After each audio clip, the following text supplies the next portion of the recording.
نحمده ونصلي على رسوله الكريم اما بعد فاعوذ بالله من الشيطان الرجيم بسم الله الرحمن الرحيم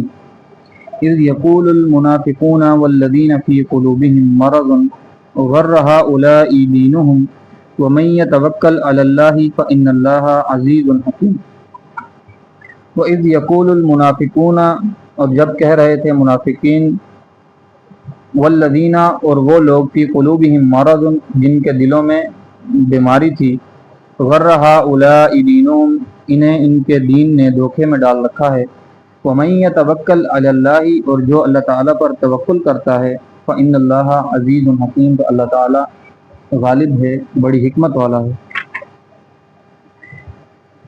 یہاں پر ذکر ہے کہ جس وقت مسلمان جنگ کے لیے مشرکین کے ساتھ تیار ہو گئے تو کچھ منافقین اور یہودی یہ کہہ رہے تھے، اس طرح کی باتیں کر رہے تھے کہ یہ مٹھی بھر مسلمان کہ جن کی تھوڑی سی تعداد ہے اور کوئی خاص قوت بھی نہیں ان کے پاس، اسلحہ بھی نہیں، جنگ کی تیاری نہیں ہے، اور پھر بھی یہ اتنی بڑی ایک عظیم جماعت، اتنا بڑا گروہ جو مشرکین کا جن کے پاس جنگی ساز و سامان بھی ہے اور قوت بھی ہے، تعداد بھی ہے، اتنی بڑی جماعت کے ساتھ یہ لڑنے نکلے ہیں، اور یہ ساتھ میں ان کے بارے میں یہ باتیں کرتے ہوئے کہتے ہیں کہ یہ صرف اور صرف اس وجہ سے کر رہے ہیں کہ ان کے دین نے انہیں اس طرح کے دھوکے میں ڈال رکھا ہے کہ یہ ان سے لڑ سکتے ہیں، جبکہ معاملہ یہ تھا کہ یہ لوگ جو مسلمان تھے آپ علیہ السلام کے ساتھی تھے، انہوں نے حسب توفیق اور اپنی استطاعت کے مطابق، اپنی طاقت کے مطابق اس جنگ کی تیاری کر رکھی تھی، اور تیاری کے ساتھ ساتھ یہ اللہ تعالیٰ پر پورا بھروسہ رکھتے تھے اور توکل کرتے تھے کہ ہم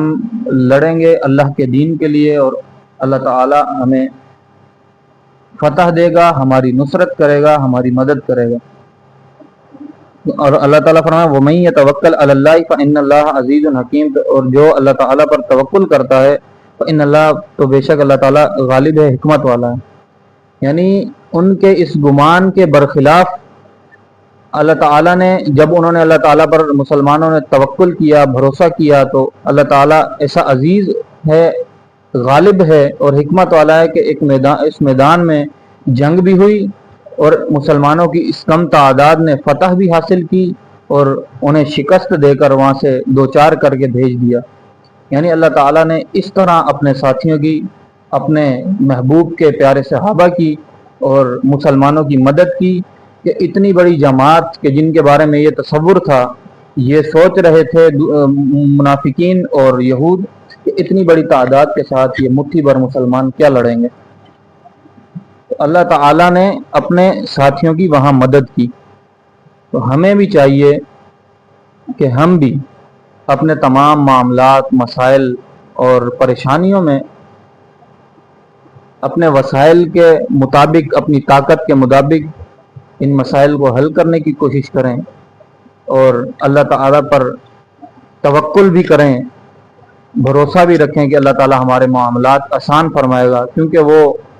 مددگار ذات ہے، اپنے بندوں کی نصرت کرنے والا ہے۔